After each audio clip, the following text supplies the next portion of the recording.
I've mentioned before, my van doesn't actually have a power supply apart from the actual engine's startup battery, and you can't exactly charge all your devices off of that unless you want a flat battery. And trying to live in a van full time without power, it's just not ideal.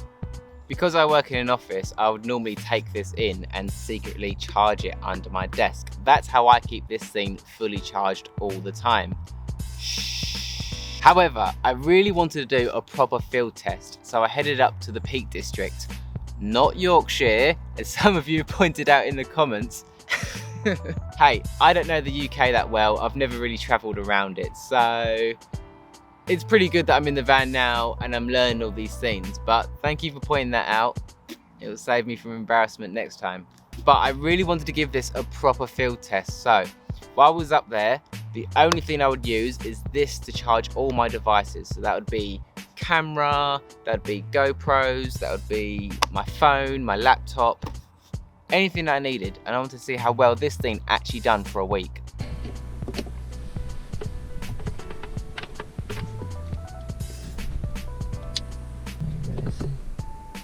Oh, there you go. Alright, I'm charging. Okay, so we're on day 2, and so far I've charged the GoPro twice, and I've charged my phone twice, and we are still at 100%. My laptop needs a charge, so let's see how it does.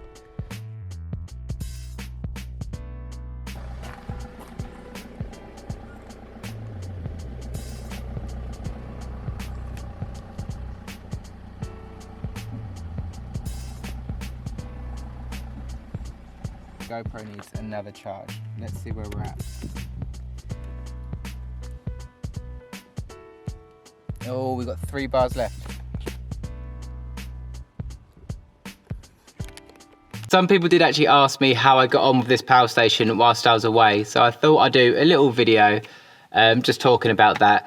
But also, maybe someone's looking for a new power station and they're not quite sure which one to get, because I know when I first started looking, you see the Jackeries, you see the Power Oaks, and they're pretty expensive. Even if you go on Amazon and you find some brands you've never heard of, they can still be pretty pricey. So seeing this had a branded name, Engergizer, which I'm pretty sure most people would have heard of, I thought it would be worth giving a go.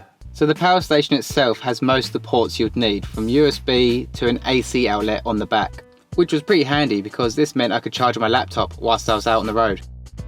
So the power station can be charged with a cigarette lighter in your car, but I have no idea how long that would take. But when I charge it from the wall socket, normally it takes around 5 hours for a full charge.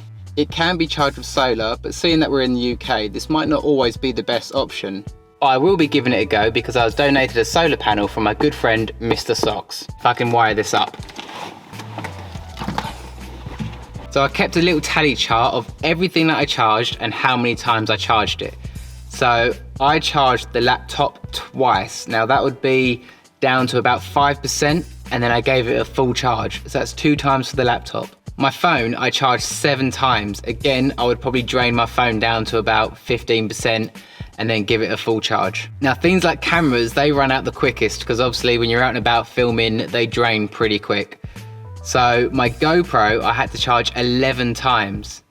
And my main camera, I have 2 batteries, so when one battery would run out, I'd stick it on charge and then obviously swap the batteries over. I had to do that 7 times. And at the end of the week, on the little LED screen, I still had 2 bars of battery. So that will bring me on to what I don't like about the power station.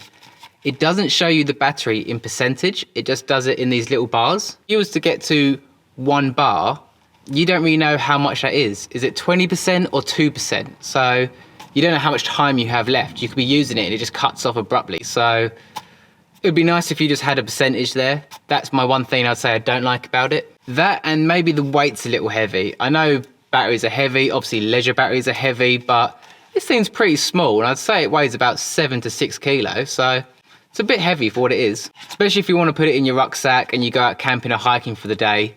It's pretty heavy to lug around. But overall, I think this was a great buy. It was 170 quid, and I know other brands are quite more expensive. Maybe they give out more wattage. It really depends how much you need yourself. But me personally, I only have a few devices that I need to charge. But this goes without saying, if you have a massive van and you need to run a fridge, a telly, your Wi-Fi, definitely a power station's not the way to go. You might have to get yourself solar or lease a bigger battery. But yeah, I think it was a great buy. I'm going to leave the link in the description just in case anyone's interested. If you've made it to the end of this video, congratulations. It was hard to think of an idea once I got back from my trip, but if there's anything I missed out and you did want to ask a question, feel free to leave a comment. If not, just message me and say, shut up, you twat. Stop talking about a battery. Hopefully I'll see you in the next video.